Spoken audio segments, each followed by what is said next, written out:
তারা বলছিল এত বড় রান্না আমি নাকি করতে পারবো না, কারণ আমি মেয়ে মানুষ। তো আমি রান্নাটা করে দেখিয়ে দিলাম যে মেয়েরাও পারে।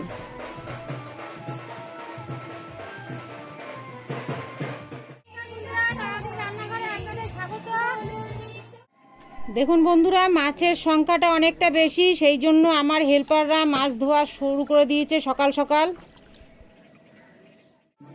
আমি এদিকে পটল চিংড়ির পটলগুলো কেটে রেডি করে নিচ্ছি। দেখুন বন্ধুরা, 400 লোকের রান্না মুখের কথা নয়, তাই আমরা হাত চালিয়ে তাড়াতাড়ি রেডি করছি। এরপরে 70 কেজি চিকেন চলে আসবে আর পাকোড়ার 40 কেজি মাংস চলে আসবে। মাছগুলো খুব সুন্দরভাবে ধোয়া হয়ে গেছে, এখন এটাকে নুন হলুদ মাখাতে নিয়ে যাব। বন্ধুরা, এরকম বড় বড় অনুষ্ঠানের রান্নার পদ্ধতি ও কৌশল জানার জন্য অবশ্যই আপনারা আমার চ্যানেলটিকে দেখুন ও দয়া করে সাবস্ক্রাইব করে দিন। বন্ধুরা, আপনাদের সাহায্য একান্তভাবে কামনা করি। আপনারা অবশ্যই আমার পরিবারের সাথে যুক্ত হয়ে যাবেন। মাছের মাথা দিয়ে মুগ ডাল হবে। দেখুন বন্ধুরা, মাছের মাথাগুলো কি সুন্দর দেখতে, জাস্ট অসাধারণ। আপনাদের দেখলেই জিভে জল চলে আসবে। আর এদিকে আমি মাছ ভাজাও শুরু করে দিয়েছি। 1 রাউন্ড মাছ ভাজা হয়ে গেছে। দেখুন বন্ধুরা, যে বাড়িতে আমি রান্না করছি সে বাড়ির সুন্দর বাজার হাট, ওরাও খুব সুন্দর বাজার করেছে। সব কিছু আমি যেভাবে লিস্ট লিখে দিয়েছি সেইভাবেই ওরা বাজার করেছে। আমাদের খুব যত্ন করছে, শরবত খাওয়াচ্ছে, চা খাওয়াচ্ছে। তারপরে দেখুন যে এরা মানে যা যা লিখেছে তাই তাই সব এনেছে ওনারা। আপনারাও যদি এই বড় বড় অনুষ্ঠানে আমাকে দিয়ে রান্না করাতে চান তাহলে আমার কমেন্ট বক্সে কমেন্ট করুন আপনারা। আমি ঠাকুরনগর থেকে হাবড়া পর্যন্ত যে কোনো জায়গায় আমি এই রকম অনুষ্ঠানে রান্না করে থাকি। আমি মাছের ঝোলটা সর্ষে পোস্ত কাঁচা লঙ্কা দিয়ে মাছের ঝোলটা আমি করছি। লাস্টে নামানোর আগে একটু ধনেপাতা দিয়ে দেবো। এখন কাঁচা লঙ্কা বাটা দিয়ে দিলাম।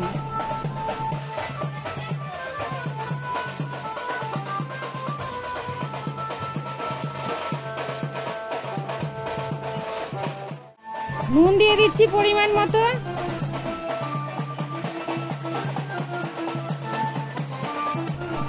শুকনো লঙ্কা দিয়ে দিচ্ছি। এবার একটু হলুদ দিয়ে দিচ্ছি।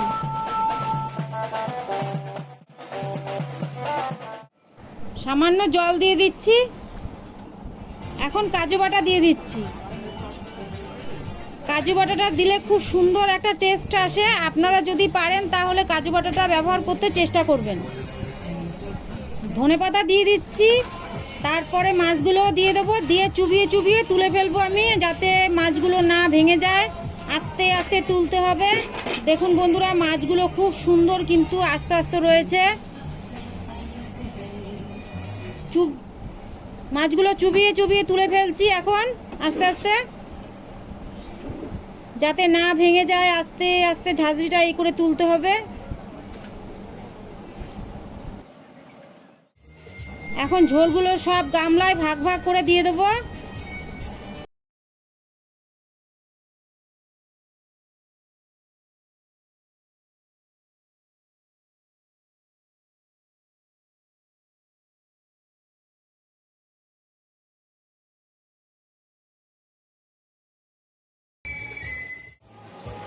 এখন পটল চিংড়ি করব, তাই আমি তেল দিয়ে দিচ্ছি কড়াইতে। খুব সুন্দর করে পটলগুলো ভেজে নেব, তারপরে আলুগুলো ভেজে নেব। দেখুন বন্ধুরা, পটল চিংড়িটা আমি কিভাবে করছি দেখতে থাকবেন আপনারা। পুরো ভিডিওটি আমার দেখবেন, তবে বুঝতে পারবেন যে অনুষ্ঠান বাড়িতে রান্না করতে কীরকম লাগে। পটলগুলো সুন্দরভাবে ভেজে নেব। পটলের মধ্যে একটু নুনও দিয়ে দিয়েছি।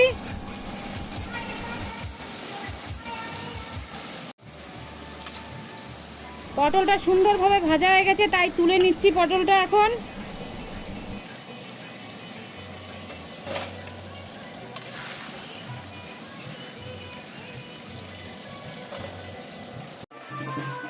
দেখুন বন্ধুরা, পকোড়ার মাংস চলে এসেছে। এখন আমি তাই সুন্দর করে ধোয়া হয়ে গেছে পকোড়ার মাংসটা, তাই আমি এখন নুন গোলমরিচ আর ভিনিগার মাখিয়ে ঘন্টাখানিক রেখে দেবো।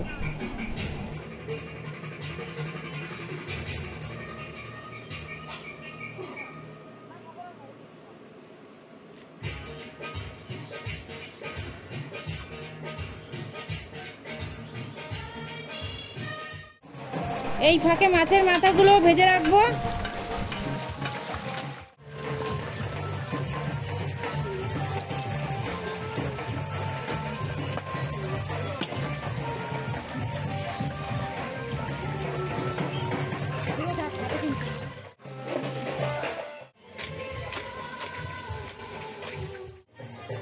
দেখুন বন্ধুরা, 70 কেজি মাংস আমি 4টে গামলায় ভাগ করে নিয়েছি, যাতে লঙ্কা, নুন আর টক দই মাখাবো, যাতে সব মাংসটার ভেতরে খুব সুন্দরভাবে ঢুকে যায়। আমি মাখিয়ে বেশ খানিকক্ষণ রেখে দেবো। তারপরে দেখতে থাকুন আপনারা যে আমি কিভাবে মাংসটা রান্না করছি। বন্ধুরা, 70 কেজি মাংস আমি রান্না করছি, আপনারা দেখতে থাকুন কিভাবে আমি সমস্ত মশলাপাতিগুলো দিচ্ছি। এইভাবে আপনারা পুরো ভিডিওটি দেখবেন, তাহলে বুঝতে পারবেন যে আমি কি কি দিচ্ছি। আমি পুরো দেখিয়ে দেবো সব, কোনো কিছু সিক্রেট রাখছি না, সবই আপনাদের সামনে তুলে ধরছি। বন্ধুরা, দয়া করে আমার চ্যানেলটিকে সাবস্ক্রাইব করে দেবেন। এরকম বড় বড় রান্না সাধারণত আপনারা ইউটিউবে পাবেন না। আপনারা দয়া করে আমার পরিবারের সাথে যুক্ত হয়ে যান। একটা কড়াইতে আমি পটল চিংড়ি করার জন্য ফোড়ন দিয়ে দিচ্ছি, জিরে, তেজপাতা আর শুকনো লঙ্কা। ফোড়নের সাথে চিংড়ি মাছগুলো ভেজে নেব। চিংড়ি মাছগুলো ভেজে নিলে সেই তেলটা কেমন হয়ে যায়, সেই জন্য আমি আগে ফোড়নটা দিয়ে দিয়েছি। 10 কেজি চিংড়ি। এই পাশের কড়াইতে আমি মাংস বসাবো।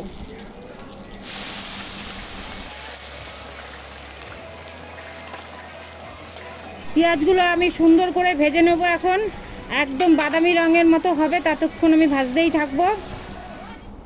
এদিকে আমি পটল চিংড়ির মশলাতে জিরের গুঁড়ো, ধনের গুঁড়ো, পোস্ত, কাঁচা লঙ্কা, টমেটো সব পেস্ট করে একসাথে রেখেছিলাম, সেগুলো এখন আমি দিয়ে দিলাম। এবার মশলাটা কষিয়ে নিই।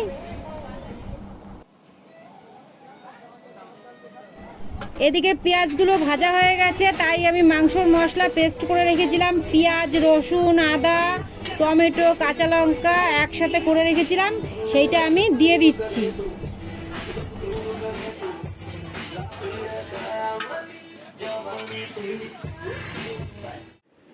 বন্ধুরা, পটল চিংড়ির মশলা কষে গেছে, তাই আমি পটল, চিংড়ি, আলু একসাথে সবগুলো দিয়ে দিচ্ছি।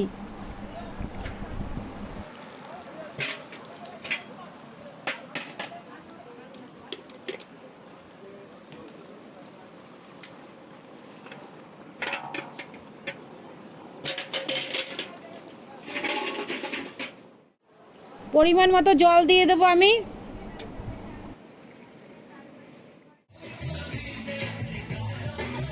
মাংসর মশলাটা প্রায় হয়ে এসছে, দেখুন বন্ধুরা।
এবার গোলমরিচ দিয়ে দেবো। মাংসটা আমি দুবারে রান্না করব।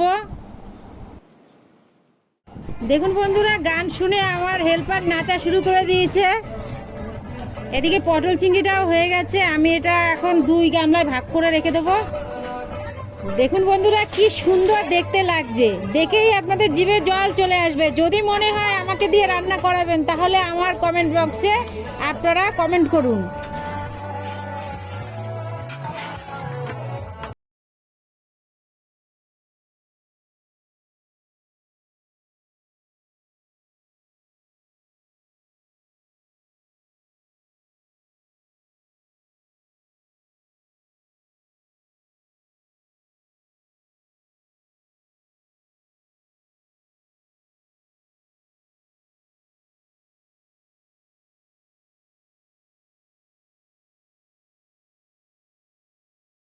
একটা কড়াইতে মাংস বসিয়ে দেবো।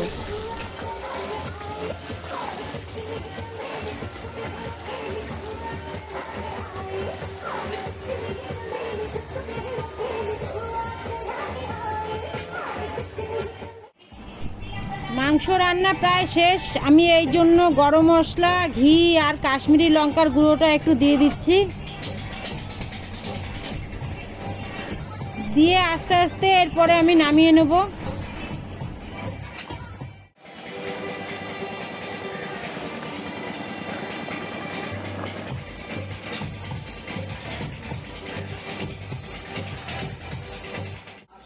Unlimited high-quality DJ card at your prepaid.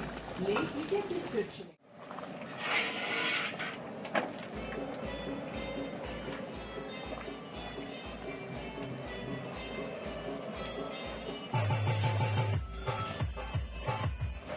দেখুন বন্ধুরা, এত মাংস, তবুও কিন্তু মাংসগুলো সুন্দর গোটা গোটাই আছে।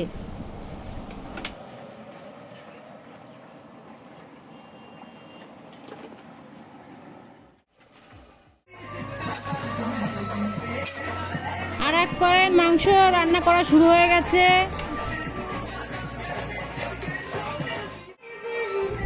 রেখে দেওয়া চিকেন পাকোড়ার মাংসটাকে পুরোপুরি রেডি করে নেব। কি কি দিচ্ছি দেখতে থাকুন বন্ধুরা। আপনারা যদি কিছু না বুঝতে পারেন তাহলে আমার কমেন্ট বক্সে কমেন্ট করুন, আমি রিপ্লাই করে দেবো।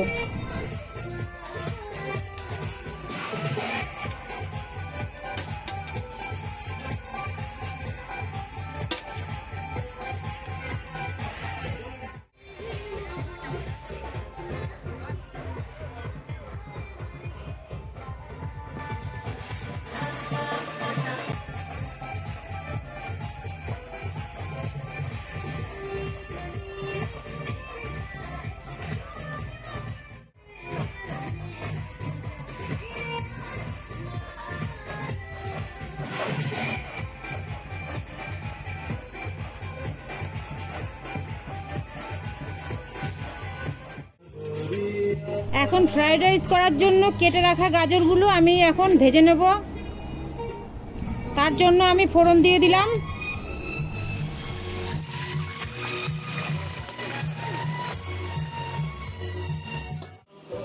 এখন বিকেল 5টা বাজে, তার জন্য আমি পাকোড়াগুলো ভাজা শুরু করে দিয়েছি, যাতে লোকেরা ঢুকবে গরম গরম খেতে পারেন।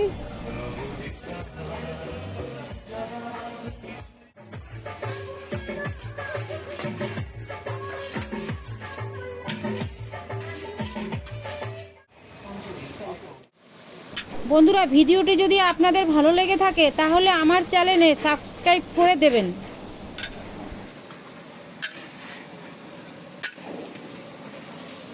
এবার আমি ডালটাকে সিদ্ধ করে রেখেছিলাম, সেই ডালটাকে এখন আমি লাস্ট আইটেম ডালের মাছের মাথাটা আমি ভাজছি। তার মধ্যে আমি জিরের গুঁড়ো, লঙ্কার গুঁড়ো দিয়ে তারপরে ডালটা দিয়ে দিচ্ছি।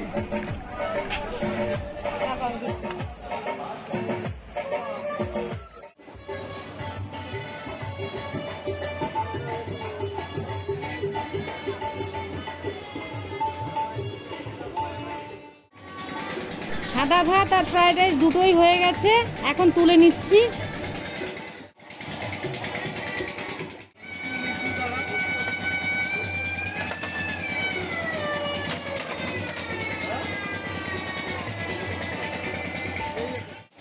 বন্ধুরা, আজকের ভিডিও এই পর্যন্তই। আপনারা সুস্থ থাকবেন, শরীরের খেয়াল রাখবেন। নমস্কার।